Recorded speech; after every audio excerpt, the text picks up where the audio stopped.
My name is Eric Gaskell, and you're listening to the Distorted History Podcast. To speak the truth, the whole truth, frankly and boldly.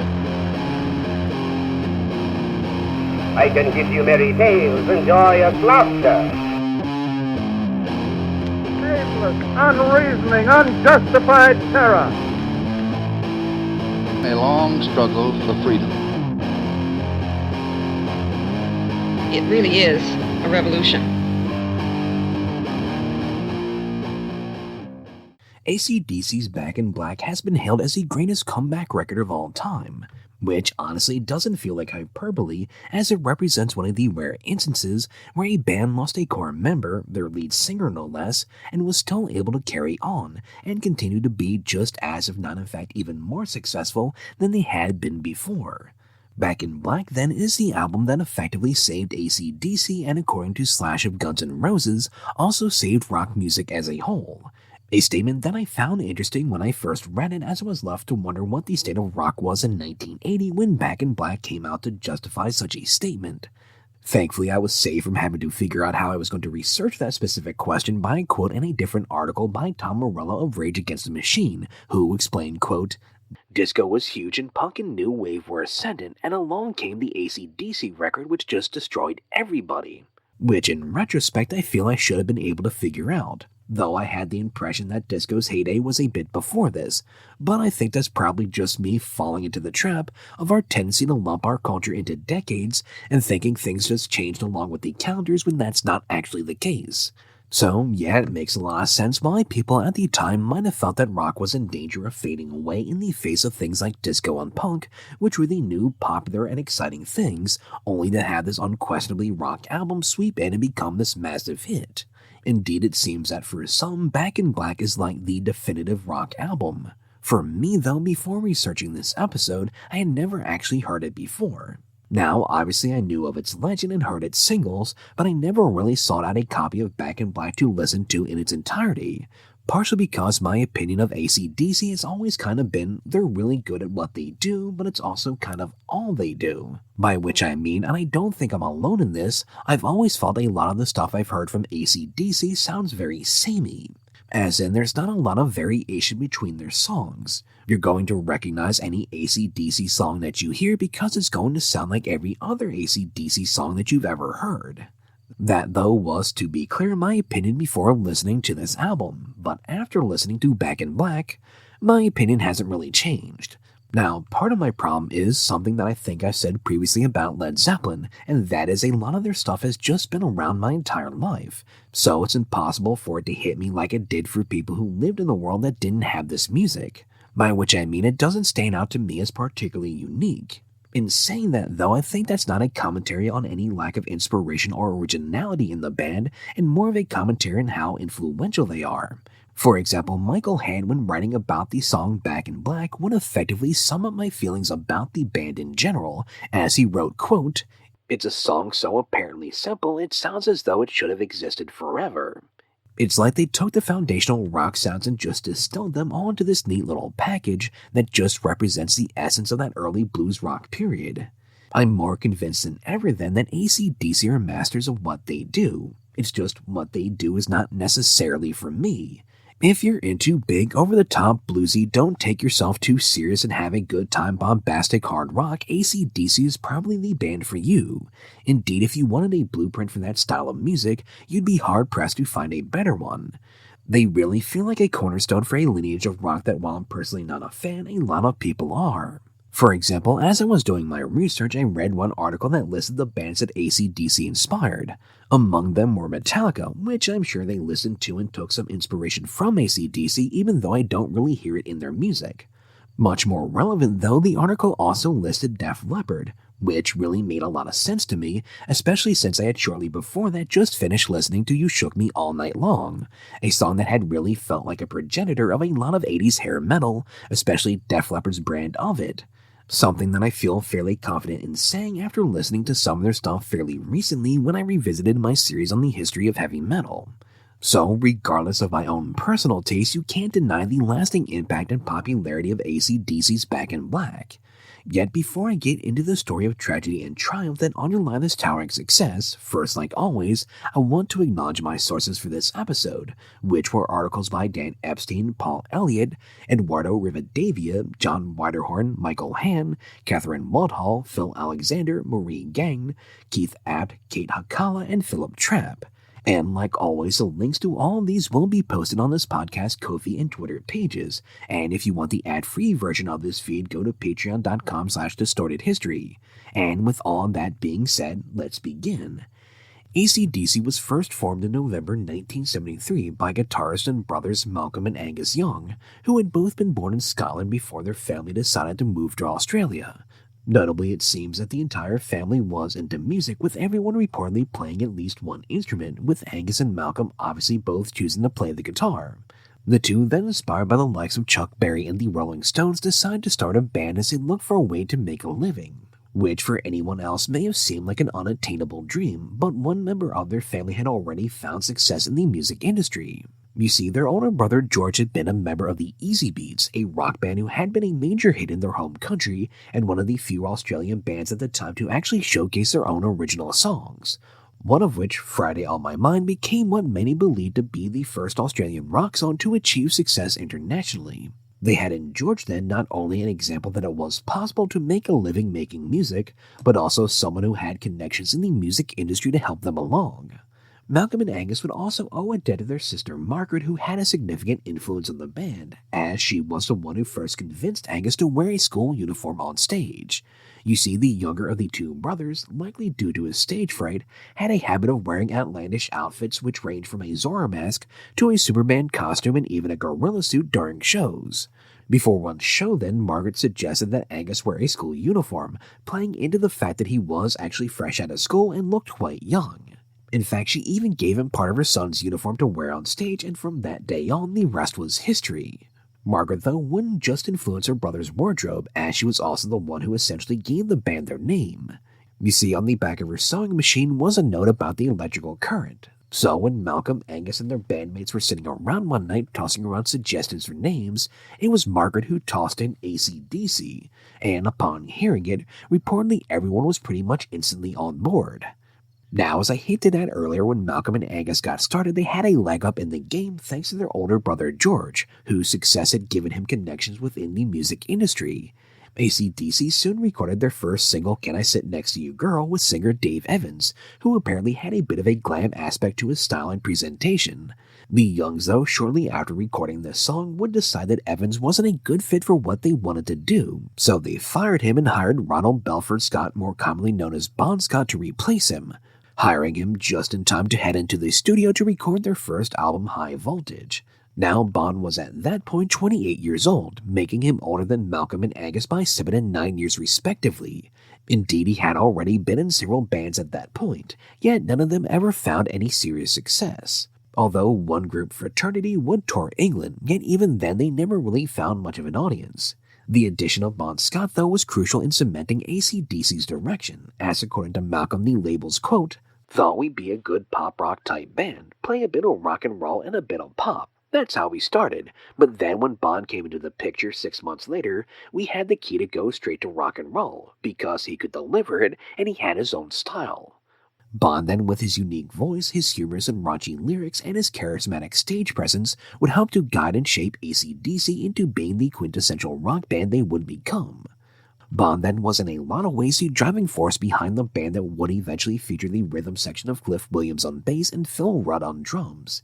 You see, while the chemistry between brothers Malcolm and Angus was at the heart of the group, it was reportedly Bon who, despite whatever he had been up to and drank the night before, would be the first one up the next morning, rousing the others, and insisting they get up, get some coffee, and get to practicing. Together then, AC/DC would not only conquer their home country of Australia, but would also go on to find success internationally as well, with the band first leaving Australia behind to move to England in 1977, where their rowdy music, rebellious attitude, and Angus's schoolboy persona all connected with both British punks and hard rockers. 1979's Highway to Hell in particular would prove to be the band's first major commercial breakthrough, as it reached the 8th spot on the UK album charts, while their song Touch Too Much would become their first top 30 hit in the UK. Still, they had already experienced a decent amount of success in England, where the real breakthrough came then was in the US, where the album managed to make it all the way up to the number 17 spot on the Billboard charts, eventually going gold as it sold 500,000 copies, a major milestone seeing as how their previous 4 albums had not gotten any higher than 113 on the Billboard charts. Indeed, their presence in the US was so lackluster that 2 years before the release of Highway to Hell, there were some in Atlantic Records who were thinking about dropping the band from the label. Things then definitely seemed to be trending in the right direction for AC/DC thanks to Highway to Hell. In fact, the February of the following year, 1980, the group was already starting to work on their follow-up, an album that they hoped would be even bigger and more successful than their last. Now, AC/DC's writing process seemed to primarily revolve around brothers Malcolm and Angus Young writing the riffs and structuring the songs. They even at times were the ones that came up with the core vocal hooks that Bon would then write off of, which all meant at this moment Bon Scott had a bit of downtime since the brothers hadn't gotten the songs to the point that Scott could start writing lyrics to them. This downtime was really a rare thing for the members of AC/DC ever since they had started this journey some 6 years earlier. Since that time, it had mainly been a seemingly never-ending cycle of touring only to stop long enough to write and record their next album, which they would immediately hit the road again to support. Sometimes they even had to do both tour and record at the same time. Bon in particular was not exactly looking forward to the upcoming recording sessions, because for as much as he seemed at home on stage, he never seemed to truly relish going into the studio. The singer just found the whole process somehow both tedious and stressful.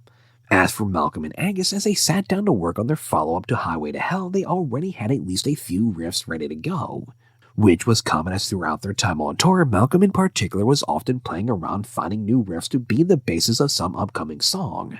In this case, as they got started, Malcolm already had rough ideas for tracks like Back in Black and Have a Drink on Me, which, to be clear, is not to say that Bon Scott was totally not involved in the writing process before Angus and Malcolm looped him in to start writing lyrics.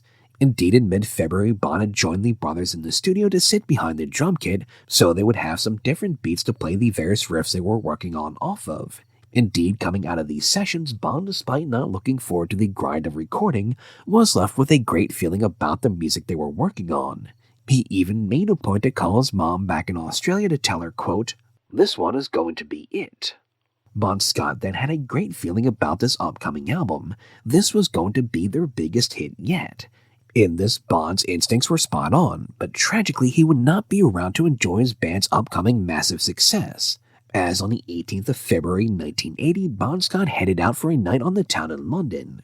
His plan was he would go out, have some fun, have a few drinks, and catch a few bands with his friend Alistair Kinnear, who he had met through his ex-girlfriend Silver Smith. As they were out that night, the two friends drove over to the Music Machine in Camden Town, where they reportedly got blitzed on scotch, with Bon in particular reportedly drinking quadruple shots from a tall glass. Eventually, after many drinks, Alistair managed to drive Bon back to his apartment, but upon arriving, the singer was unresponsive. Alistair then tried to pull Scott from the car to bring him inside, but he could not manage it. So Alistair called up Scott's ex, Silver Smith, looking for advice on how to handle this situation. Silver suggested that Alistair just take Bon with him to Alistair's apartment and let him spend the night there, presumably hoping that the singer would awaken enough to stumble inside with some assistance by the time they arrived. However, when Alistair made it back to his place, Scott was still passed out in the car, so he again called Silver for advice. For Silver, Bon being drunk wasn't anything new, so she apparently told Alistair to bring Bon down some blankets to keep him warm, and to leave a note in the car to explain that he was outside Alistair's apartment and that he should come inside. That, however, would never happen, as when Alistair awoke the next morning with a hangover, Bon Scott wasn't in his apartment like he expected. Now, at first, Alistair just assumed Scott upon waking up had decided to wander home on his own. Yet, when he went downstairs, Alistair would find that Bon was still in the car, but his body was now cold to the touch. This time, Alistair called the authorities. The 33-year-old Bon Scott would then be taken to King's College Hospital, where he was pronounced dead upon arrival, with the coroner eventually declaring the cause of death to be, quote, "death by misadventure, acute alcohol poisoning."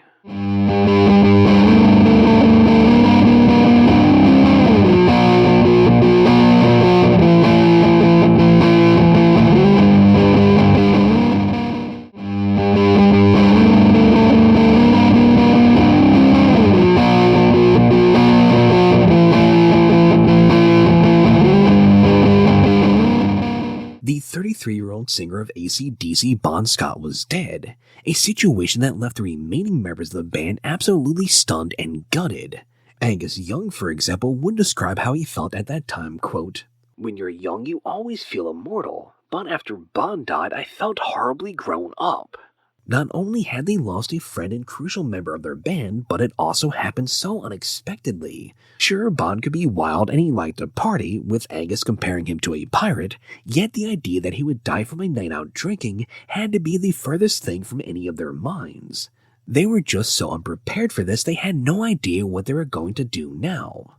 First and foremost, though, was the one thing that they knew they had to do, Bon's funeral, as Bon Scott's remains were brought back to Fremantle, Australia, a suburb of Perth where he'd grown up and where he would now be laid to rest. Notably at the funeral, Bon's father, Chick Scott, took both young brothers aside and, according to Angus, quote, "He said to me and Malcolm, 'Listen, Bon always loved what you two guys did. It was the first time I ever saw him truly happy and loving what he was doing. I'm sure if something had happened to one of you two guys, Bon would have carried on. You guys should get out there and find someone and just keep going.'" With that, according to Angus, they felt that they not only had the blessing of Bon's family to carry on, but Bon's as well.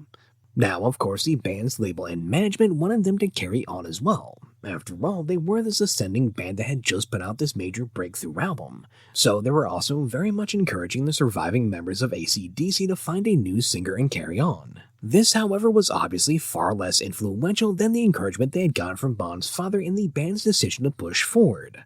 A decision which obviously meant they were going to have to find a new frontman, which was easier said than done. Bon Scott had been core to the band and its appeal. He was, after all, the one whose wit made the band's off-color and raunchy lyrics come off as charming and clever. Indeed, according to Angus, Bon would refer to his lyric writing style as quote-unquote toilet poetry. So, while sure the lyrics could be uncouth, there was also a cleverness and humor to them that made them endearing, and that was all Bon Scott. Additionally, Bon was also crucial in cementing AC/DC's working-class image, as he really just embodied it. Plus, according to Malcolm Young, Bon was the one who, quote, "pulled us all together. He had that real stick-it-to-him attitude. Bon was the single biggest influence on the band." Which is all to say, Bon wasn't just the frontman or the lyricist, he was a core and driving part of the band that made the whole thing work. Now, the label would try to help by encouraging the band to audition new singers. Their management even had ideas for some potential candidates who they thought might work. It felt then like they were constantly asking the band if they wanted to see or hear something from these individuals who they thought might work. Indeed, the band's management would continue to bring up names of singers they could try out even as the group was flying back to London after the funeral, something that understandably really rubbed the band the wrong way, with Malcolm later recalling his reaction of being something along the lines of, quote, "His body isn't even cold yet, you bastards." The Youngs, though, did not want to rush this process. They simply preferred to hunker down and write the music, and only then have to worry about trying to find the right guy, with Malcolm in particular very much being the leading voice for this plan. That being said, for the first couple of weeks after the funeral, they weren't even doing that, as the various members on the band just kinda kept to themselves in their respective apartments mourning.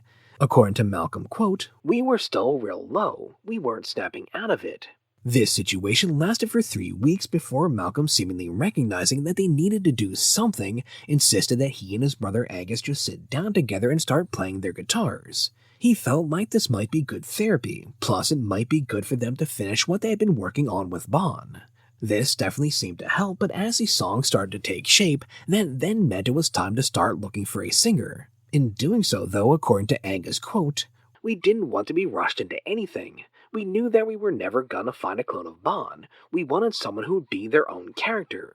Basically, they didn't want someone who was trying to imitate Bon Scott. They wanted someone who could be themselves while still fitting into the band and their style. As they started the auditioning process, they tried out several singers. No one you'd ever heard of, according to Angus, but none of them really fit what they were looking for.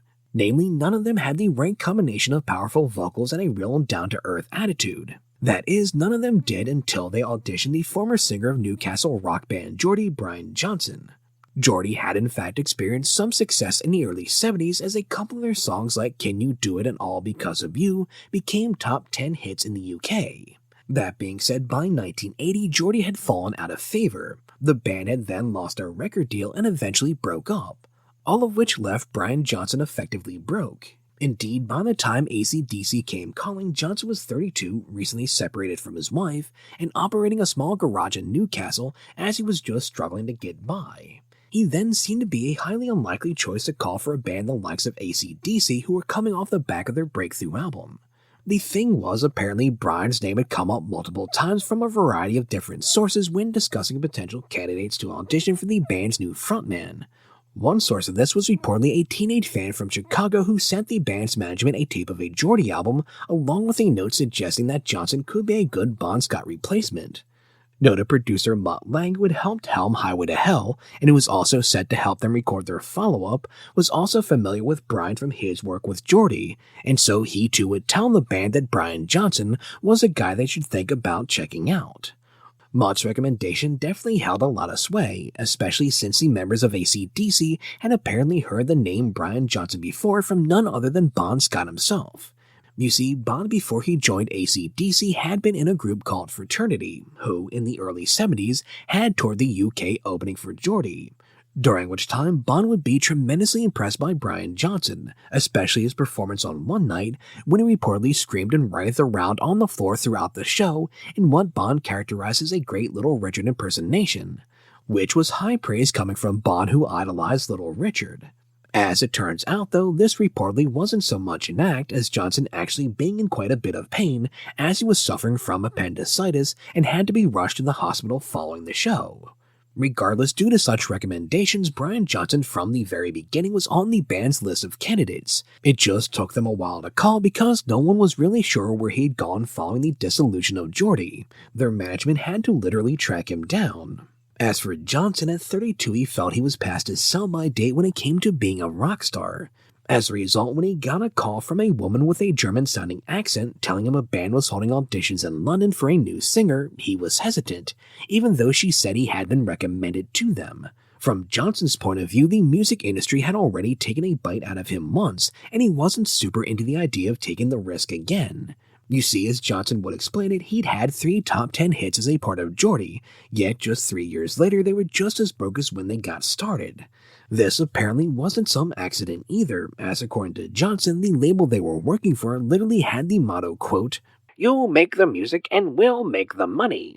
A frank and accurate description of how the music industry works, but since it was written in Latin, the band signing with this label had no clue about their true intentions.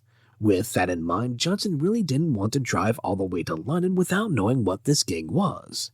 Yet the woman with the German-sounding accent said she was not allowed to disclose the band's name. Johnson pressed on, though, asking if she could at least give him the initials. After some hesitation, the woman finally said, quote, "Okay, it's AC and DC." A real puzzler, that one. Still, Johnson, due to his experience with Geordie and the feeling that he was too old now to be a rock star, was hesitant. It was then only when a friend brought him another opportunity in London, a gig singing a jingle for a Hoover vacuum ad that promised to pay him £350, that he started to reconsider. After all, if he was going to be in London for a proper paying gig anyway, Brian figured he might as well take a shot on this AC/DC thing at the same time. The day of his audition, though, didn't really have a great start. You see, to actually make sure he got there, Brian had borrowed a friend's car because he feared that his old beaten-up Volkswagen Beetle would not last the trip.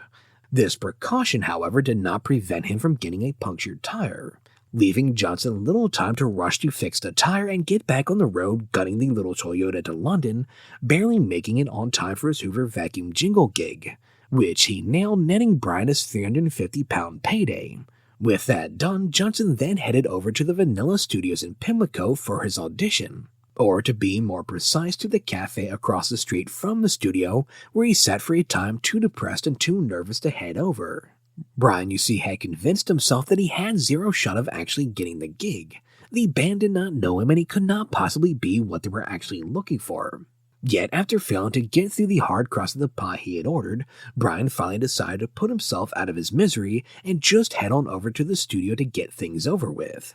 To his surprise then, when he arrived, the members of the band instantly put him at ease. According to Brian, quote, "They were just great. I'd never met such a bunch of non-prats. They were just regular guys. As soon as I walked in, I just felt comfortable. Malcolm came over and said, 'There you go, mate,' and gave me a bottle of brown ale."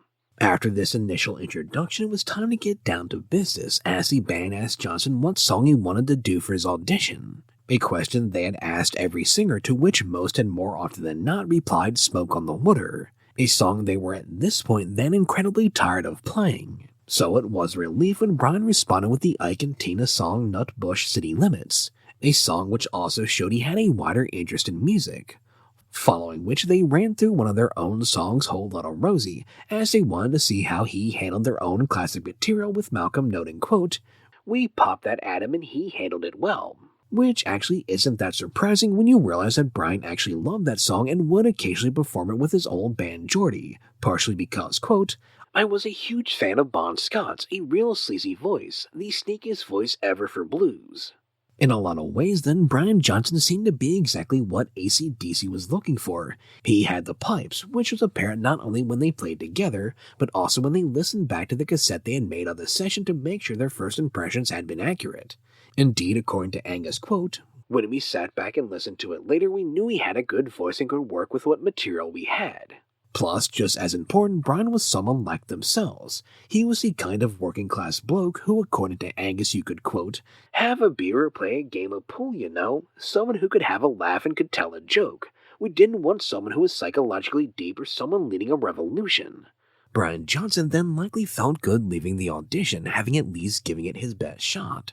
Yet even then he had no idea that the band seemed to pretty much know at that moment they had found their guy. So when they later called Brian asking him to make the trip back to London for a second audition, he cautioned them he could not keep doing this. He had a shop full of cars that he was responsible for. Still, he would make the trip for the second audition, after which he even stayed overnight in a nearby hotel with one of the band's roadies, Keith Evans, who told him, quote, "I think you've got this, mate." Yet even this vote of confidence from someone close to the band was not enough to convince Brian that he might actually land the gig. So when he got the call from Malcolm Young a few days later, Brian still could not believe what he was hearing when the guitarist told him, quote, "We got an album to do, we gotta leave in a couple weeks, so if you're set for it." The first thing that Brian had to do then was ask if this meant he got the job, and when Malcolm said it did, Johnson still couldn't believe it. So he asked if Malcolm minded calling him back in 10 minutes, so he could be sure it wasn't someone, quote, "taking the piss." Malcolm agreed, and 10 minutes later on the dot, the guitarist called again and simply asked, quote, "So are you coming?" Brian then, despite all his doubts, had done it. He was in a rock band again. So on the 8th of April, just a little over 6 weeks after Bon Scott's death, AC/DC formally announced to the press that they had found their new singer. Before doing so, though, the Young Brothers in particular had made sure to warn Johnson what he was in for. He had to be prepared for a rough time and to be constantly taking shit. Not from them, mind you. This was apparently nothing like the situation that Jason Newsted found himself in when joining Metallica following Cliff Burton's death. In fact, according to Brian Johnson, quote, "They never made me feel like I was standing in a dead man's shoes." Indeed, unlike the way Metallica handled Jason Newsted, AC/DC showed a tremendous amount of trust in Johnson, as they would ask him to write the lyrics of the songs we're working on. After all, Bon really hadn't had a chance to work on anything for the new album before his untimely death. Instead, the brothers were warning him that as a member of AC/DC, he had to be prepared to be trashed by the press, like they had been ever since they had left Australia. For his part, Johnson insisted he was prepared because he knew from the start this wasn't going to be an easy gig, what with taking the place of a guy who had died just after his band had a major breakthrough hit. It was then a week after Brian Johnson was formally announced as the band's new singer that the group headed off to the Compass Point Studios in the Bahamas to get to work recording the album that would become Back in Black. This was apparently producer Mutt Lange's suggestion. He wanted to get them away from all the pressure and attention they were sure to be under working at home in London. He wanted them to have some space and some freedom. Plus, all living together on this tropical island would also likely help to bring the band together and allow them to start to gel. Plus, this wasn't some spin the globe and stab your finger at a location type of suggestion either, as Mutt had actually worked out of these studios before, and so he knew he could get some good sounds in that location.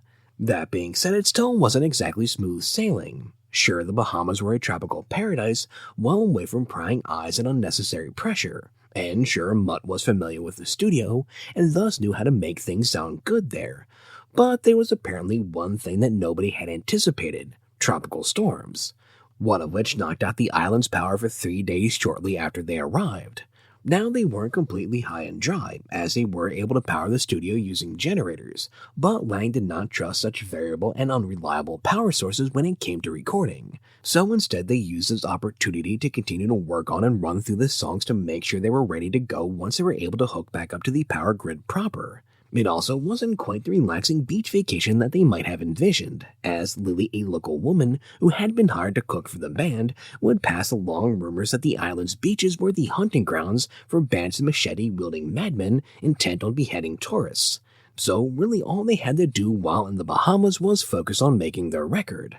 The first song they would record was the eponymous Back in Black, which was based around a riff that Malcolm had been playing around with on their Highway to Hell tour. The lyrics, meanwhile, were meant in part to be a salute to Bon Scott, but in doing so, they didn't want it to be a sad song.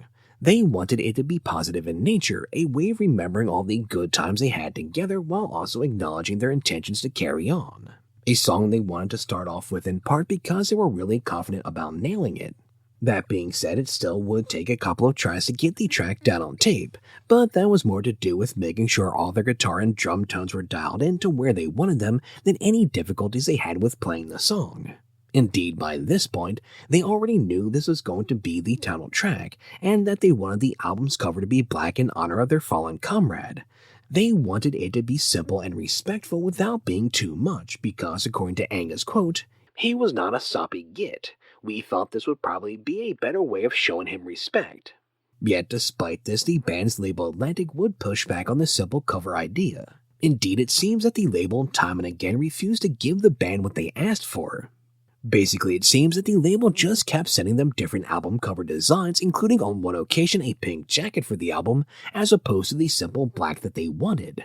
The band, though, every time they got one, would send back the label's proposal because they were adamant in what they wanted, a simple black embossed cover with no pictures.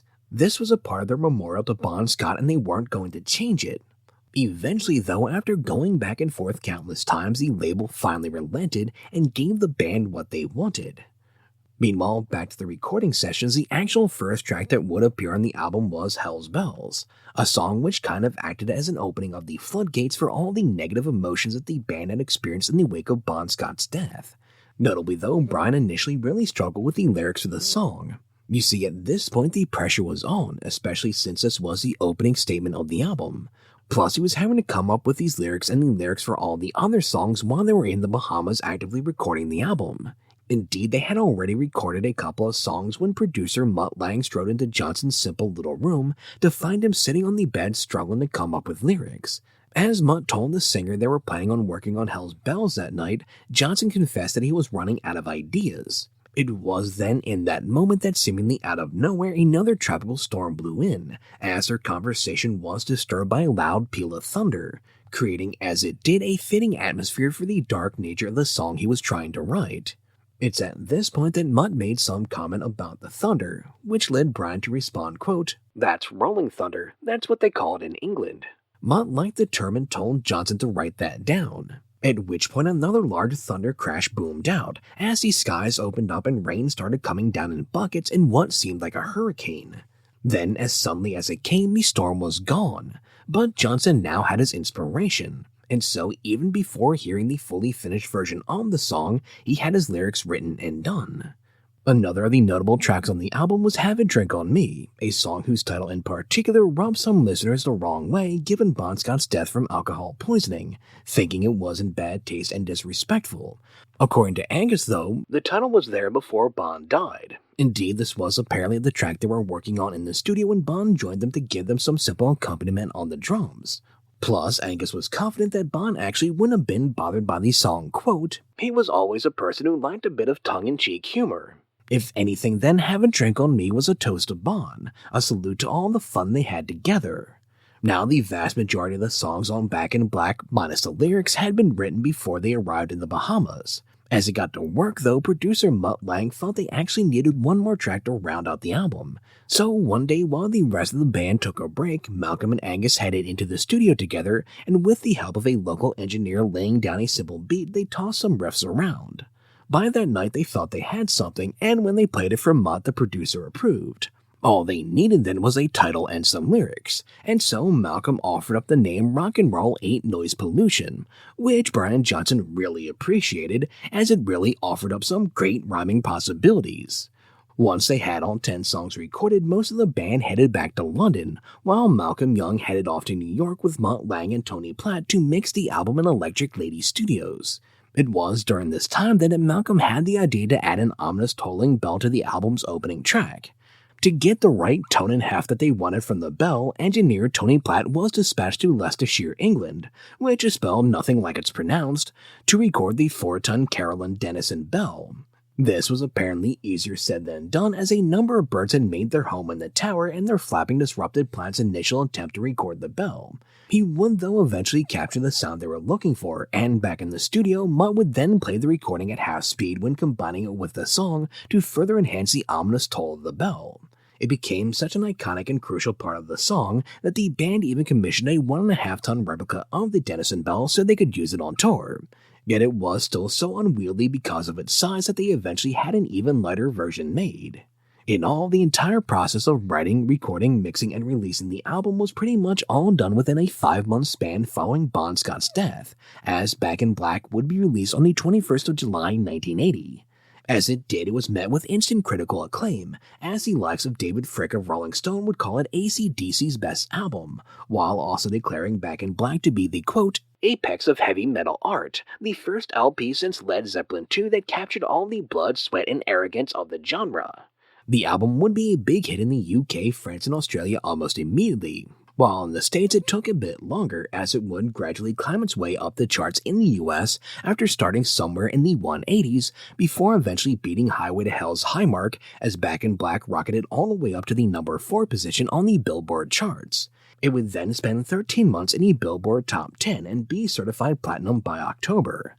Back in Black then has since become the best-selling rock album of all time, outselling the likes of the Beatles' White Album, Pink Floyd's The Wall, and Led Zeppelin's 4, its closest challenger. Indeed, according to the RIAA in December of 2019, Back in Black had sold some 25 million copies in the US alone, and an estimated 49 million worldwide. This success was such a surprise it even took the members of the band a solid minute to realize just how big of a hit they had made. Angus, for example, claims he didn't really realize it for a full year, until one of the guys who worked for the band mentioned to him that Back in Black had sold 1.5 million copies, a number which Angus understandably found impressive, but then the other guy added that the number was just for Los Angeles alone. Yet for all its sales and accolades, for Brian Johnson, one of the most important moments didn't involve any of that. Instead, it came from the time when the band wrapped up their Back in Black tour in Australia in February 1981.